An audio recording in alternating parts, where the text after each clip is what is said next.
dari pihak Kementerian Kesehatan mengatakan ini dibakar sama Israel. Yang benar sebenarnya ditembak dengan tank sebenarnya. Dengan tank. Dan lebih parah lagi, dengan tank lantai 3, lantai 4 habis dihajar sama tank itu. Kalau penangkapan itu iya.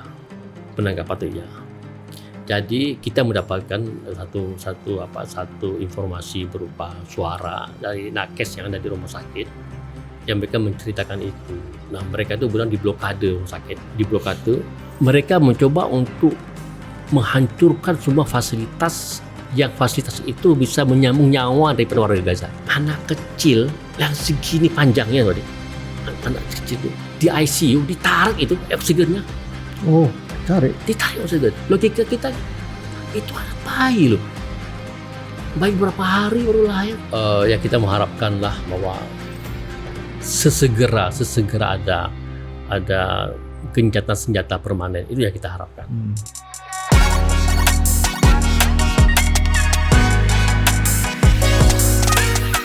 Deep Talk episode 26 bakal bicara soal rumah sakit Indonesia di Gaza yang kerap menjadi serangan Israel, dan juga Israel beberapa kali menuding kalau misalnya rumah sakit Indonesia itu ditujukan sebagai tempat perjuangan Hamas. Mari kita bicara soal itu. Pak Ade, apa kabar? Baik, apa kabar Mas?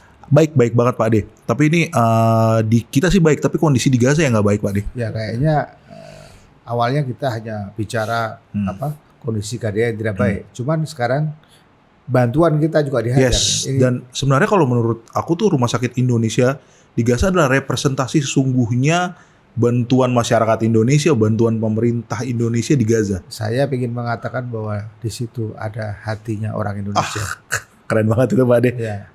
Hati dan doa masyarakat Indonesia sih. Iya, ada di situ. Itu representasi doa dan hati orang Indonesia. Yes, kalau gitu sekarang kita udah bicara dengan Ketua Dewan Pembina Mercy, Dr. Sarbini. Apa kabar, Dok? Alhamdulillah, sehat Pak Santri. Assalamualaikum. Waalaikumsalam warahmatullahi wabarakatuh. Nah, mungkin cerita sedikit ya, Mercy salah satu penggagas berdirinya Rumah Sakit Indonesia di Gaza ya, Dok? Iya, benar. Ya, jadi kalau misalnya teman-teman perhatiin berita kumparan juga, kalau misalnya ada apa-apa dengan Rumah Sakit Indonesia, pasti Mercy itu pertama yang menyampaikan statement, menyampaikan perkembangan, dan ternyata mereka penggagas utama. Nah, Dok, mungkin kan langsung kepada pertanyaannya, Dok. Pasti kan udah dengar berita terbaru, katanya Rumah Sakit Indonesia menjadi sasaran pembakaran. Dan ini udah terjadi berulang kali mungkin ya. Sebelumnya juga pernah tahun 2023. Sebenarnya kondisi sebenarnya seperti apa, Dok? Ya, ini agak panjang ceritanya Mas Andreas. Yes. Jadi Rumah Sakit Indonesia ini rumah sakit yang terlengkap di utara. Di Gaza bagian utara. Gaza utara. Itu paling lengkap. Dan nomor 2 terbesar di Gaza. Setelah Rumah Sakit Ashifa. Dari 10 rumah sakit yang ada. Lebih, mungkin sampai 50-an. Oke. Nah itu kita nomor 2 besar setelah Ashifa. Kira-kira gini, kalau Ashifa itu Cipto, kita tuh kira-kira Fatmawati lah. Nah terus yang kedua, rumah sakit kita ini dari awal tuh menjadi sasaran serangan Israel. Sejak awal serangan. Kenapa? Karena letak itu kita 3 km dari perbatasan Israel. Sangat dekat sekali. Nah, pada awal-awal serangan itu memang masyarakat itu berkumpul di rumah sakit dengan asumsi mereka bahwa rumah sakit adalah daerah netral. Lokasi netral yang tidak bisa diganggu-gugat, dirusak, atau diapain lah gitu. Dan harusnya gitu ya, Dok ya? Seperti gitu. Itu masyarakat tuh ngumpul di dalam, di luar tuh ngumpul. Tapi kalau serangan Israel semakin masif, jadi masyarakat tuh sampai masuk ke dalam untuk mencari perlindungan, keselamatan dan sebagainya. Tapi walaupun ujungnya mereka juga mengalami kematian. Nah, sekitar bulan November 2013 akhir itu dipaksakan oleh Israel semua warga Gaza Utara plus nakes dan mereka yang berlindung di rumah sakit harus mengungsi ke selatan. Karena Israel akan menyerbu bagian utara. Ada yang keluar, ada yang enggak. Nah, Mercy memilih keluar, evakuasi ke selatan.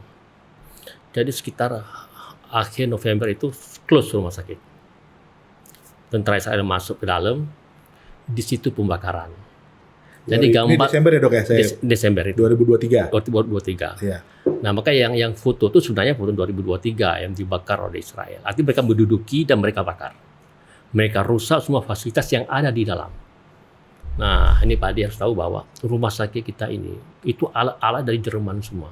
Ada satu alat itu harga sampai 25 miliar. Itu dibakar sama Israel. Alat apa Dok kalau boleh tahu Dok? Alat kayak USG lah. Alat radiologi namanya. Itu radiologi sekali tuh. Itu dibakar habis. Belum generatornya, belum surya panelnya, itu dirusak semua. Itu close, tutup. Itu kita sekitar 3 minggu mereka duduki. Dan kita teriak-teriak. Kita lapor kepada Pak Jokowi, kita lapor kepada Joe Biden, kita lapor kepada WHO, dan sebuah surat, semua ketiga sebuah surat. Jadi surat kita ini jadi berita di Amerika Serikat. Langsung disambut oleh Sekretaris Dewan Keamanan namanya John Kirby. Dia menanggapi surat kita itu. Karena udah nggak benar nih, rumah sakit sebagai tempat netral ini jadi korban perang ini berbahaya. Nah, tutup. Kemudian 3 minggu kemudian mereka duduki dan mereka menjadikan markas di situ. Mereka melakukan tembakan-tembakan dari rumah sakit. Karena rumah sakit kita 4 lantai nih. 4 lantai. Untuk menembak sasaran ke bawah itu pas banget. Karena nggak ada tempat yang aman bagi Israel. Yang aman itu rumah sakit. Kenapa? Israel tahu dia. Ini rumah sakit ini saya nggak mungkin dong Hamas menghajar rumah sakit itu. Jadi benteng. Kita nggak mau seperti itu. Pinter dia. Licik ya. Dan maka ketika saya ketemu sama wakil dubes Amerika, saya katakan ini nggak boleh seperti ini, rumah sakit nggak bisa dijadikan benteng untuk kepentingan sepihak. Nah setelah itu ya udah, tapi banyak protes mereka keluar. Apa terjadi Mas Henry? Ketika warga datang untuk membersihkan rumah sakit itu, maaf ya, itu kayak WC umum di situ. Maaf, semua kotoran di mana-mana kotoran. Mereka tuh membersihkan warga utara tuh membersihkan rumah sakit itu, membersihkan uang dengan semangat mereka dan mereka expose. Karena sebelumnya itu masyarakat demo di situ. Demo rumah sakit buka bawa kentong itu buka rumah sakit. Kenapa rumah sakit lain itu enggak menjadi tema besar? Karena rumah sakit lain itu rumah sakit pemerintah. Di rumah sakit Indonesia dan dia tahu bahwa ini internasional akan perhatian rumah sakit itu. Nah, dengan keberanian masyarakat itu terakhir mereka fungsikan kembali rumah sakit dengan keterbatasannya. Artinya gini, kalau untuk luka-luka ringan, luka kecil, okelah kita handle. Tapi kalau udah yang besar, tutup mata lah, atau mereka otak-atik bagaimana caranya lah. Iya. Jadi banyak hal cerita yang luar biasa. Nah, tadi berfungsi, berfungsi dengan baik rumah sakit itu. Nah, kemudian sekitar bulan, kalau nggak salah Agustus kemarin itu, nah Mercy dengan tim yang kelima itu bisa masuk ke sana. Nah, awalnya tim kita itu di selatan, bekerja di selatan, di rumah sakit selatan. Nah, tapi yang ketika tim kelima kita bisa masuk ke rumah sakit kita dan kita hire ulang rumah sakit itu. Jadi banyak yang kita perbaiki, generator diperbaiki. Dan ketika itu masih relatif lebih aman. Nah, karena kita berangkat dengan payung WHO, ya Israel memberi kebebasan itu no problem. Nah, kita bekerja di situ, operasi-operasi besar sudah mulai di situ. Itu mulai bulan Agustus ya? Mulai Agustus. Sekitar tanggal 12 atau tanggal setelah itulah tanggal 12. Sebelum sampai dengan serangan yang terakhir ini, itu jumlah bed yang tersedia kira-kira berapa dokter? Bed itu kan sebenarnya ada 200 bed. 200 bed itu kan. Nah, tapi karena ada yang bednya yang rusak segala macam, jadi lebih diutamakan itu orang-orang yang emergensi lah. Emergensi. Makanya terakhir kita rawat itu sekitar antara 40 sampai dengan 80 orang. Dengan berbagai macam jenis penyakit dan luka segala macam sekitar itu. Dengan tenaga kesehatan sekitar 15 sampai 30 orang. Cukup banyak juga. Berapa di antara orang-orang itu yang berasal dari Indonesia?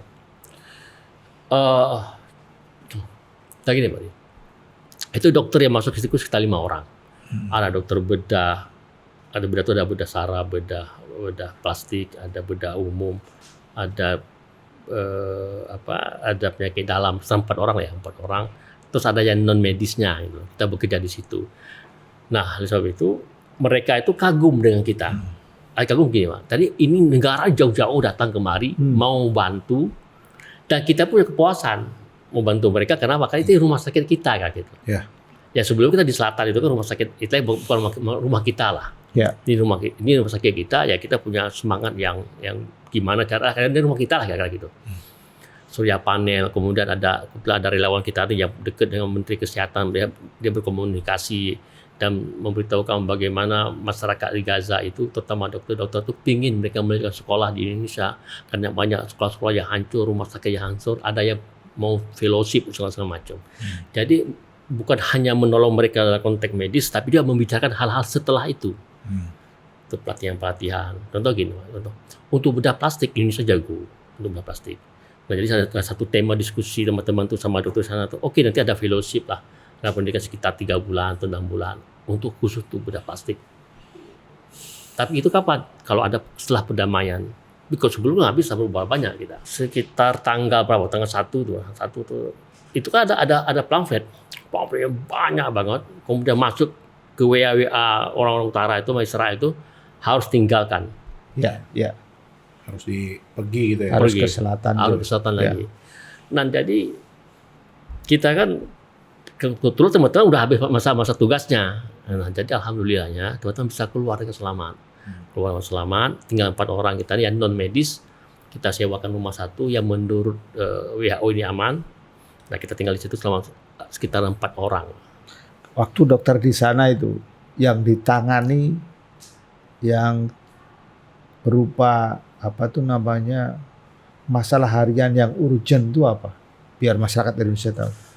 Yang urgent itu ya kita tahu lah ya Bang, bagaimana luka tembak lah, tahu luka tembak. Kemudian kena bisa digambarkan sehari berapa begitu? Menurut informasi dari teman-teman sekitar 10 sampai 12 orang yang harus tangani. Itu mereka sendiri, belum ada yang lain-lain lagi ya Pak ya. Luka tembak, rata-rata luka tembak lah. Karena kan kalau yang sakit-sakit yang ringan-ringan mungkin mereka nggak terlalu berpikir panjang lah mereka. Misalnya kayak batuk, pilek, diare itu nggak terlalu ya. Tapi kan yang masalah luka-luka emergensi ini yang perlu penanganan cepat yang harus dilakukan. Nah, makanya belum melakukan rekonstruksi, Pak. Itu bisa gini, mereka sudah dioperasi tapi hasilnya belum maksimal. Nah, kalau kita ada dokter plastik, karena nggak semua dokter bedah itu bisa menghandle misalnya luka-luka yang memang itu sangat kecil-kecil itu. Misalnya contohnya, misalnya dia ini hancur ini, itu bagaimana dia harus men-setting itu ya, walaupun nggak selalu sempurna tapi nggak terlalu hancur lah. Itu kita punya bedah plastik. Dok, kalau saya kembali ke yang awal nih dok, berarti setelah Desember, nah yang baru-baru ini sebenarnya gimana sih dok? Ini agak simpang siur nih, itu beneran dibakar atau gimana sih dok? Yang berita terakhir katanya dibakar, terus juga ada penangkapan, bahkan pagi ini katanya ada beberapa orang di rumah sakit Indonesia di ini sama Israel, tuh gimana itu dok? Ya, gini Mas Andres, kalau penangkapan itu iya. Jadi kita mendapatkan satu informasi berupa suara dari nakes yang ada di rumah sakit yang mereka menceritakan itu. Nah, mereka itu benar diblokade rumah sakit, diblokade. Artinya gini, kamu warga utara termasuk dokter, termasuk perawat, termasuk pasien harus keluar dari utara, harus keluar. Yes. Kalau gua nggak keluar, gua tahan supply makanan, minuman. Jadi tahan semua. Jadi artinya itu harus keluar. Nah, tapi dokter berpikir, kalau keluar gimana? Keluar rumah sakit di sana nggak ada. Kemudian ini emergensi semua yang harus dibawa semacam. Nah, mereka bertahan. Jadi saya nggak bisa bayangkan ke depan bagaimana. Cuma pertolongan Tuhan lah yang bisa menyelamatkan mereka nanti itu. Dan kedua, masalah bakar rumah sakit itu masalahnya. Sebenarnya ada 2 informasi yang berbeda. Bahwa dari pihak Kementerian Kesehatan mengatakan ini dibakar sama Israel. Yang benar sebenarnya ditembak dengan tank sebenarnya. Dengan tank. Dan lebih parah lagi. Dengan tank, lantai 3, lantai 4 habis dihajar sama tank itu. Nah, jadi saya katakan begini, waktu itu saya mendapatkan informasi yang detail banget. Saya berpikir gini, bisa jadi setelah ditembak tank itu asap itu dipoto, gambar seperti dibakar. Tapi setelah kita cek memang pembakaran itu memang tahun 2023 Desember. Tapi memang ada peristiwa. Peristiwa itu adalah peristiwa penembakan. Nah, pembakaran itu dilakukan adalah di shelter-shelter yang ada di sekitar rumah sakit, di sekolah-sekolah. Nah, informasi terakhir itu yang laki-laki dikumpulkan, yang perempuan dikumpulkan, dan terakhir yang laki-laki nggak tahu kemana dibawa sama Israel. Karena gini Pak Di, ada yang hilang, kita tahu hilang, tapi ada yang orang nggak tahu kemana nih orang. Nah, sengaja dibakar shelter ini apa? Dengan tujuan bahwa kalau harus keluar, dari utara harus keluar. Nah, makanya muncul beberapa analisis yang mengatakan bahwa utara itu mau dijadikan dalam buffer zone oleh Israel. Sehingga di selatan itu ditumpuk orang, jadi untuk latihan militer, untuk operasi militer itu tidak bisa dilakukan. Ini yang orang menganalisis seperti itu, apalagi udah ada 1.000 orang tentara bayaran Amerika datang ke baratnya Gaza untuk melakukan seleksi ini buat tembok dan sebagainya. Muncul spekulasi itu sekarang itu. Nah, mereka kenapa harus diusir? Dan warga Gaza ada 2 pilihan memang. Ada yang demi menyelamatkan jiwanya, mereka mengungsi ke selatan. Tapi ada yang bertahan. Ini rumah gua, ini tanah air gua, segala macam. Mau mati kayak terserah. Ada yang seperti itu. Tapi ketika di stop supply makanan, apalagi utara nih Pak Adi. Dari mana mereka harus makan? Ini kan problem yang kedua juga. Oh, makanan-makanan yang kecil-kecil, luar harta semua gimana tanamnya? Nah, kalau dulu masih gampang aksesnya makanan, karena dari Mesir dibuka. Sekarang Mesir tutup.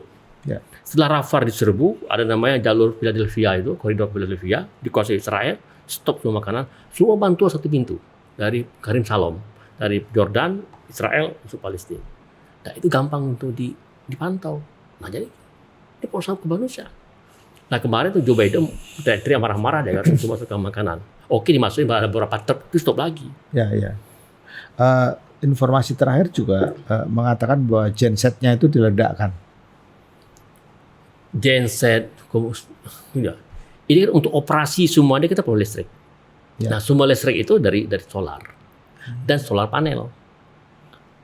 Nah, dua-dua udah habisin. Tata diperbaiki, kita kemarin hari Selasa udah diperbaiki, dirusakin lagi. Kamu sungguh-sungguh merusak, kamu sungguh-sungguh memperbaiki, kami sungguh-sungguh merusak. Kakak gitu lah bahasanya. Israel sampai gitu ya?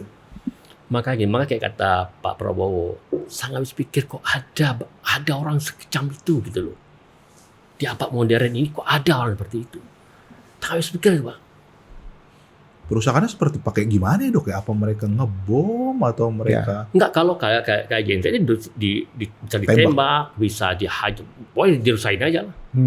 Karena kan untuk operasi itu kalau nggak ada itu orang dokter mau operasi lagi apa? Dokter, ini Israel menuduh bahwa rumah sakit itu juga tempat persembunyiannya kelompok Hamas. Iya, bahkan ada yang bilang tempat komandonya juga tuh Dok. Itu kan kita udah bantah Dok. Itu kan awal serangan Israel itu menuduh kan bahwa di rumah sakit Indonesia ini ada markas Hamas, ada terowongan, segala macam. Kita bantah. Dan kita datangkan insul yang buat itu. Jadi nggak ada. Dan Israel selalu seperti itu, Pak. Dan gini Israel kalau menyerang sesuatu menyerang, ada prakondisi dulu. Buat tuh macam-macam. Ketika pikiran orang udah masuk, benar. Oh iya wajar dong. Karena memang ada markas, ada terowongan, ada tanah segala macam. Wajar dong. Nah kita ketika dituduh ini, kita bantah. Kita bantah. Dari itu rumah sakit bukan kita serahkan ke Hamas, rumah sakit itu kita serahkan ke pemerintah Palestina. Kita nggak serahkan untuk Hamas, tapi untuk Palestina yang kita serahkan. Ya. Nah sama seperti yang di Beirut, sekarang dituduh kan rumah sakit Beirut ditemukan ada terowongan uang. Iya. Nah, ya. Terowongan uang. Uang. Ya. Nah itu selalu itu Pak Di, selalu dituduh. Nah setelah kita bantah itu muncul kedua lagi, bahwa di rumah sakit Indonesia itu ada orang bawa senjata, kesini nampak gambarnya itu. Saya dicek sama teman-teman, rupanya pentongan Sapam. Tapi ada nggak sebuah kenyataan yang terjadi bahwa memang Hamas itu dalam beberapa kegiatannya itu menggunakan terowongan yang ada dekat atau di bawah rumah sakit, salah satu dari banyak rumah sakit itu? Nah ini Pak Di ya. Ini masalah strategi militer ya. Kita baca strategi militer ya. Kalau Indonesia, kalau perang Belanda kan kita kan punya hutan yang lebat ya. Hutan lebat. Jadi hutan itu kan menjadi benteng pertahanan alami ya. Nah kalau di Gaza ini kan mereka nggak punya benteng. Dan pertahanan mereka itu untuk melindungi mereka itu adalah tanah-tanah itu terowongan. Itu di seluruh Gaza itu punya terowongan. Dan kita nggak tahu apakah di bawah rumah sakit kita atau 70 meter itu ada terowongan atau di rumah siapa, nggak ada yang tahu. Tetapi kita nggak ada membuat terowongan secara khusus untuk itu. Dan kita nggak melihat secara mata telanjang Ada terowongan. Kalau dokter bisa gambarkan terowongan itu sebetulnya dalamnya seberapa sih, Dok? Saya nggak pernah ke sana ya Pak Di. Oh, Tapi dari informasi yang kita dapatkan itu kan ada sampai 50 meter ke bawah, ada 70 meter ke bawah. Nah, jadi kita kedua membaca informasi dari berita-berita aja bahwa terowongan itu udah kayak kota metro segala macam. Tapi saya pribadi nggak. Dulu ada beberapa teman kayak dari Metro ya, Metro TV itu pernah masuk ke sana tuh. Dia pernah ngecek segala macam. Jadi ini memang akal-akalan kali Pak Adi. Ya, bisa jadi benar, bisa jadi akal-akalannya siapa tuh namanya Israel ya. Jadi ya karena dokter juga nggak pernah tahu, orang umum nggak pernah tahu adanya itu ya, dokter. Ya. Jadi itu misteri lah. Saya kira tadi disampaikan sebagai sebuah taktik peperangan. Ya, tapi yang saya baca juga mungkin dokter bisa ngejelasin lebih jauh lagi. WHO dan UNRWA, UNRWA itu juga udah ngelihat kalau misalnya segala tuduhan Israel tuh sebenarnya fabrikasi atau palsu tuh terhadap rumah sakit Indonesia. Kan yang aku tahu WHO juga turut serta juga ya dalam pengelolaan atau gimana gitu Dok di rumah sakit Indonesia? Enggak, sebenarnya gini Santes. Dusta itu kan bagian dari strategi perang kan. Ya Pak ya, dusta kan strategi perang ya. Tuduh sana, tuduh sini, itu kan bagian dari strategi perang. Dan memang kita ketahui bahwa apa yang dituduhkan oleh Israel bukan cuma rumah sakit kita, rumah sakit Ashifa pun, rumah sakit lain selalu menuduh seperti itu. Untuk justifikasi, contoh gimana? Contoh ya, di rumah sakit Ashifa ditemukan terowongan, dicek benar ada terowongan. Tapi terowongan itu yang buat Israel. Karena sebelumnya itu kan Gaza dibawa kekuasaan Israel. Dibuat terowongan di bawah Gaza. Lupa dia tuh. Nah, setelah dituduh itu, kata orang Gaza bilang, wah kami nggak tahu ada terowongan. Kan kamu yang buat dulu. Jadi nggak ada alasan lagi untuk argumentasi. Nah, jadi sebab itu memang tuduhan itu selalu kami alami. Rumah sakit selalu dituduh. Ada ditemukan tokoh Hamas ini, ditemukan tokoh jihad di sini segala macam. Itu justifikasi itu selalu itu, Pak. Dok, urusan rumah sakit itu sebetulnya kan urusan kemanusiaan yang sebenarnya dalam perang harus dilindungi. Ya. Sebenarnya apa tujuan utama Israel untuk menyerang rumah sakit? Tujuan utamanya apa? Nah, itu sebenarnya yang bisa jawab itu ke Israel itu, Pak. Ya, Tapi kira-kira kalau saya baca itu bahwa mereka mencoba untuk menghancurkan semua fasilitas yang fasilitas itu bisa menyambung nyawa daripada warga Gaza. Oh, gitu. Dihabisin semua.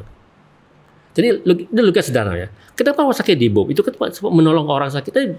Saya menganggap bahwa semua orang Gaza itu semua benci sama kami, semua militan Hamas itu tuduhan tuh dengan ada rumah sakit itu memperpanjang nyawa mereka.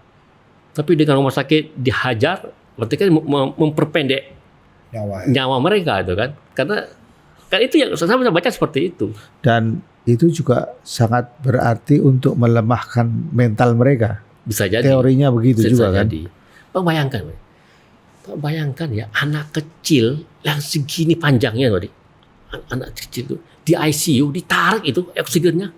Oh, ditarik oksigen. Logika kita itu anak bayi loh, bayi berapa hari baru lahir.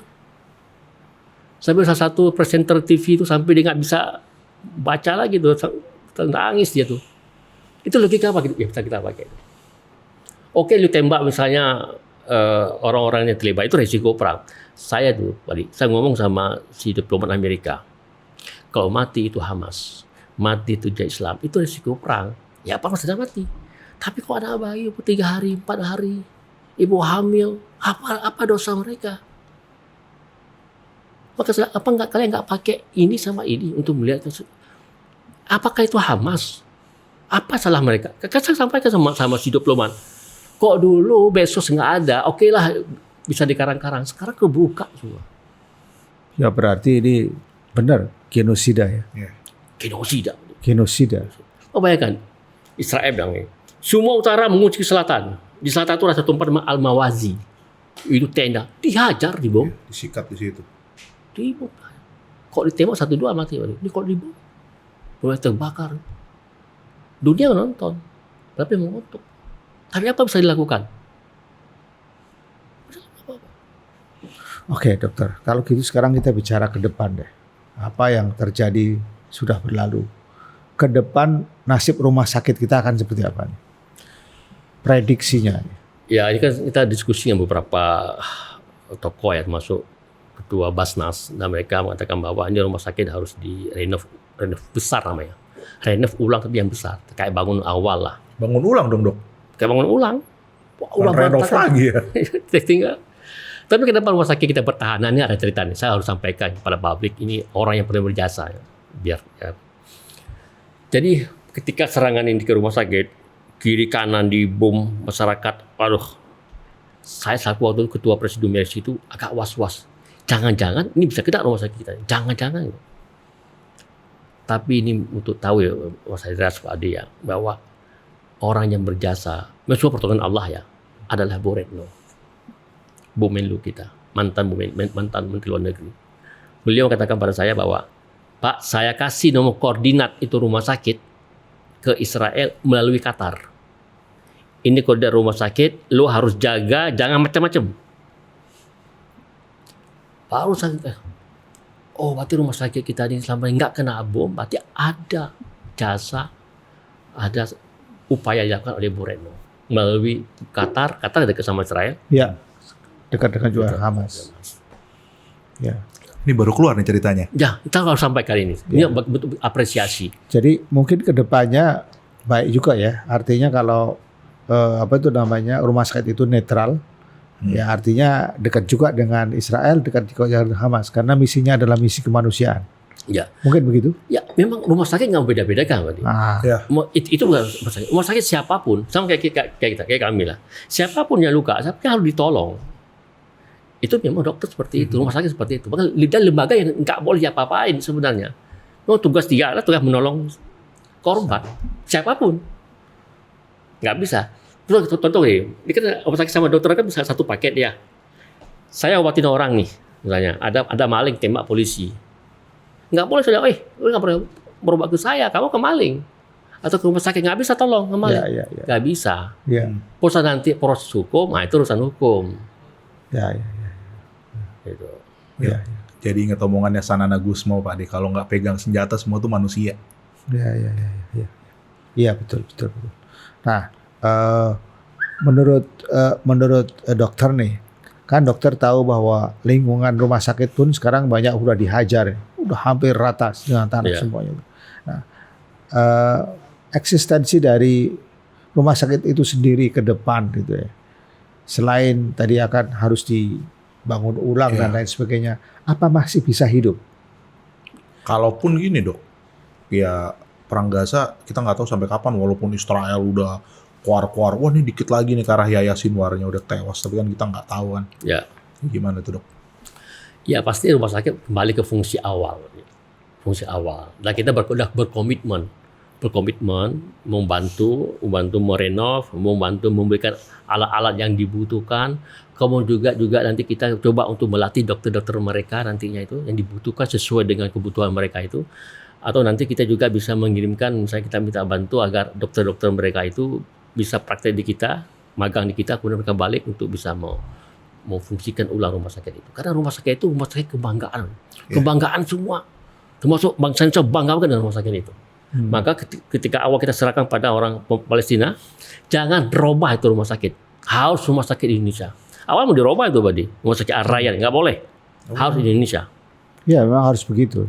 Ada keinginan untuk merubah ya dari masyarakat tempat ya? Ada. Kita nggak mau.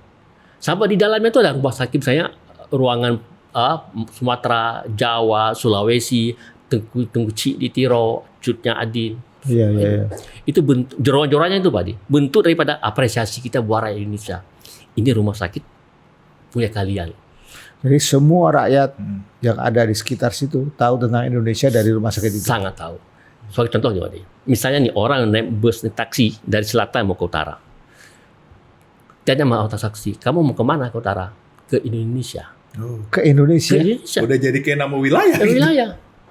Itu beda halnya sama ke Indonesia. Jadi orang mau mana? Mau ke Indonesia. Tanya Indonesia sekarang itu luar biasa. Jerusalem Post mau masukin berita itu. Jerusalem Post, ada pokoknya ada pelatihan-pelatihan apa itu rumah sakit kita menjadi rujukan. Apakah mungkin juga bahwa rumah sakit semacam itu ada dari negara lain? Ada Pak. Ada Yaman, ada Eropa. Tapi kita termasuk yang besar. Kita besar. Nomor 2 ya tadi katanya, Dok. Iya, nomor 2 besar di Gaza dan terlengkap di utara, Gaza Utara. Karena gini Pak, kita diskusi sama teman-teman nih, kita buat rumah sakit. Saya sampaikan sama teman-teman begini, kita kok bantu orang jangan tanggung-tanggung, jangan seupil atau klinik, jangan bantu yang besar. Itu ada 16.000 meter persegi, Pak, luas sampai 9.000. Bahkan kita rencana membuat poli spesialis karena udah nggak muat nih, gara-gara perangnya nggak jadi. Poli spesialis, sub spesialis kita buat, nanti ada sub spesialis lagi. Jadi mudah-mudahan kita serius bantu mereka itu. Jadi kok ada pameran luar negeri, diplomasi luar negeri Indonesia, selalu ada gambar market rumah sakit Indonesia. Kenapa? Karena rumah sakit itu memang gagal ya, tebal, tebal, dirancang air sumur itu sampai 100 meter. Jadi ketika di sekitar rumah sakit itu orang kurang kekeringan air karena nggak ada solar, rumah sakit kita bisa menyuplai itu masyarakat di situ. Kita buat solar panel lagi. Karena kita tahu Malaysia akan kekurangan, kita buat solar panel lagi. Ini benar-benar rumah sakit itu dirancang, ini rumah sakit daerah perang, maka benar-benar dirancang dengan. Kalau anunya dokter untuk running harian itu finansialnya dari mana tuh? Dari mereka semua. Dari mereka semua. Dari mereka. Tapi bantuan kita juga masih bisa ke sana kan, Dok? Bisa. Bantuan kita buat misalnya ada masyarakat kita. Ya, sekarang rumah sakit Indonesia. Ya, untuk renov itu. Yes. Untuk renov. Ya. Dok, ini kan ada pemerintahan baru nih, Dok, yang baru berjalan belum dari seminggu. Apakah udah ngomong, Dok, dengan pemerintahan baru kita, representasi kita soal kondisi rumah sakit Indonesia saat ini yang begitu memprihatinkan, dan kalau kata dokter tadi, ini nggak direnov, harus dibangun ulang. Ya, maksudnya renov besar, Mas. Renov besarnya kayak bangun ulang. Jadi mungkin kita juga akan sounding sama Pak Sugiono, Menlu baru, kemudian kalau bisa sama Pak Prabowo, karena Pak Presiden ini kan sejak awal dia sangat concern lah. Dia mengirim tim medis ke sana, kemudian minta pasien 1.000 orang untuk dibawa ke Indonesia, boleh lagi kapalnya dikirim ke sana. Kita lihat komitmen dia itu luar biasa. Jadi coba kita ketemu nanti agar di maintenance. Kadang-kadang orang lupa dengan persoalan dalam negeri begitu banyak, lupa persoalan-persoalan yang terjadi di sana. Dokter, kalau concern saya begini, dokter. Kalau uang mungkin bisa dicari, akses untuk membangun itu yang menjadi pertanyaan. Jadi uangnya bisa dikumpulin, tapi uang bisa sampai sana nggak? Ada barangnya nggak untuk ini karena daerah perang nih. Bagaimana menurut dokter? Ya, disitulah kelebihan kita nih, Pak. Kita kan bisa masuk, kita bisa beli barang, kita bisa nyumbang langsung ke dalam. Nah, yang lain kan yang susah yang lain. Karena yang lain kan bawa via mesir kan, yang mesti ditutup, jadi terhambat semua. Di banyak bantuan-bantuan yang belum ada akses masuk ke dalam. Nah, kalau bisa makanan itu bisa bermasalah kan, expired segala macam. Nah, kalau kita fokus dengan medis, ya kita akan lebih mudah. Berarti yang paling dibutuhkan tuh bantuan medis ya sekarang. Enggak, sebenarnya semua butuh. Tapi yang paling mungkin masuk, tadi itu akses ya. Akses medis itu. Karena bagi Israel kan dianggap tidak berbahaya kan. Tapi dibatasin. Nah, kalau dulu kita masuk, contoh ya kita dari Mesir masuk itu seabrek kita bawa semua alat bedah semua bisa masuk. Itu banyak memang. Nah, melalui sekarang di Yordan dibatasi Israel. Lo bawa ini nggak boleh ini. Nah, itu dia akses. Itu. Ya, jadi apa yang bisa kita harapkan dari akses ini? Karena semua sekarang sudah dikunci dan Israel memegang kuncinya. Dan makin ganas sih kalau aku bilang. Iya.